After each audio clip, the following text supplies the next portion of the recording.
Hello po mga kaibigan, ito po si Henrix. Ang gagawin po natin ngayon ay titingnan po natin itong kinonvert natin na Canon IP2770. Kasi po ang nangyayari dito, kung minsan sa mga gantong kinoconvert, nagkaka-problema din. So ang gagawin po natin dito, kung minsan walang lumalabas na ink. Kasi meron po dito may mga breather dito sa ink tank nya. So pakita ko po sa inyo yung breather na ink tank. So ito po yung breather ay yung ink tank natin. May mga takip yan. Kaya may mga ganito po yan.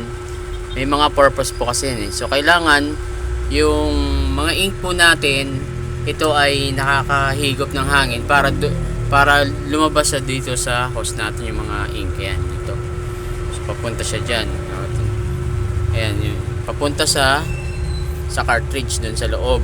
So ang nangyayari po kasi kapag yung halimbawa ito tinakpan, halimbawa ito tinanggal nyo itong pinaka-breather nya, tatakpan nyo to, so hindi siya hihigop, hindi siya makakahigop ng hangin. Halimbawa ipapasok nyo yan dyan, so hindi siya makakahigop ng hangin. So kung wala kayong ganito, wala kayong parang breather nya na nilalagay dito, ito kasi para hindi po pumasok yung alikabok sa loob so meron siyang ganyan.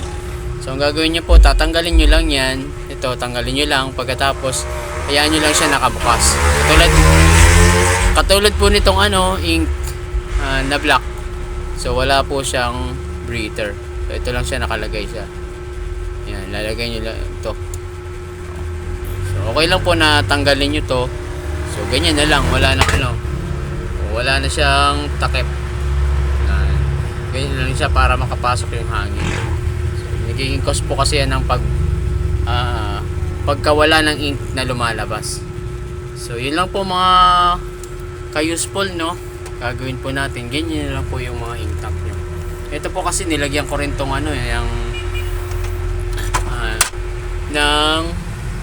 ito yung pinaka waste ink tank.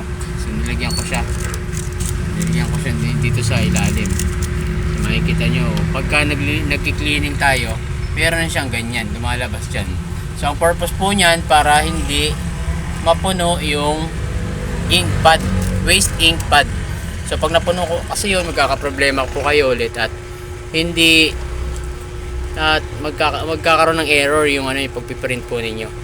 So mas maganda may ganito pag magtatapon kayo ng ink. So ayan, ito lang gagalawin po ninyo.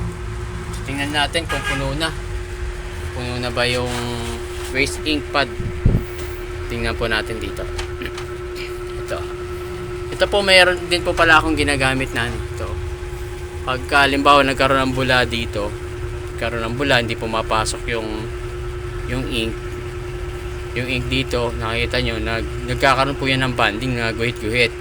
So ang gagawin nyo po para pumasok dito, halimbawa hindi pumasok yung ink dyan dahil nasaraduhan nyo dito, so ito yung gagamitin nyo. Pasok nyo lang siya dyan. Ayan. Tapos yan, ayan, pabugahin nyo lang. So ayan, tutok nyo lang dyan, tapos pindutin nyo to. Ayan, pindutin nyo yan, tapos lalabas na yung ink dyan, papasok dito sa loob. So yun po yung gagawin po ninyo. Ayan, bili lang kayo ng syringe sa mga drugstore. So check po natin yung yung waste ink tank. Ilagay po natin yung waste ink tank. Puno na. Kasi pagka yan ay wala kayong ganyan, magkakaroon po kayo ng problema. So ayan, meron pa siyang laman, maunti lang.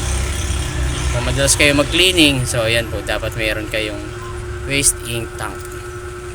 So yan, para hindi kayo magkakaroon ng error. Yan, balik natin. So yan lang po mga useful, no? Sana po ay may natutunan kayo sa aking vlog. Thank you.